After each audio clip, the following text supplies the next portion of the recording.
Hello everyone, কেমন আছো তোমরা সবাই? আশা করছি তোমরা সবাই খুব ভালো আছো। এটা ছিল আমার 7th ব্যাচের ব্রাইডাল মাস্টার ক্লাসের সার্টিফিকেশন ডে। 2 মাসের জার্নিটা কমপ্লিট হয়ে যাওয়ার পর প্রত্যেকবারের মতোই আমরা সেলিব্রেশন করি। স্টুডেন্টসদের সেদিন সার্টিফিকেট দেওয়ার সাথে সাথে খুব হই হুল্লোড়ের সাথে আমরা দিনটা কাটাই।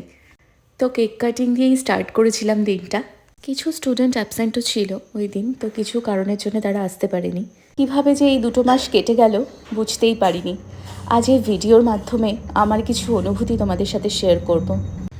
আমার এই মেকআপ প্রফেশন আমার কাছে ভীষণই একটা ভালোবাসার জায়গা। আমি একদম যখন নতুন এই প্রফেশনে, তখন আমিও ভাবতাম আমি কি পারবো এই প্রফেশনে এগিয়ে যেতে? আমারও কি কোনোদিন একটা একাডেমি হবে? প্রথম দিন থেকে আমি ভেবেছিলাম যে আমাকে পারতেই হবে, আর সেদিন থেকে আজও পর্যন্ত কঠোর পরিশ্রম করে চলেছি। সবসময় আমার এটাই মনে হয় এখনও আমি কিছুই করতে পারিনি, আরও অনেক পথ